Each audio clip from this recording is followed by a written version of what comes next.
یکی در آمدم اوچم نماز خونده استای. بعد گفتم پس گپ زنم که مادرم خلال نرسونم، نماز خونده استای. وقتی دعا کنی مادرم شید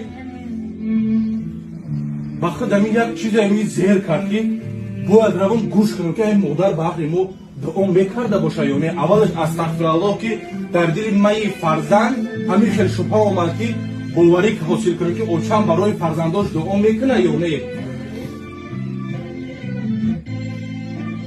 وقتی که نزدیکی مادر شدم، مادر دست به دعا برداشت، چنین دعاها میکرد: پروردگارو به عزت نام و ننگ بزرگ، خداوندو به عزت انا همین نان و نمکی که یک لقمه حلال به خانه میاریم بود، خدایا خداوندو فرزندامو برای راست هدایت کن. خدایا خداوندو عائله پراکنده ما باز روی هم باز جمع بیاور. خدایا خداوندو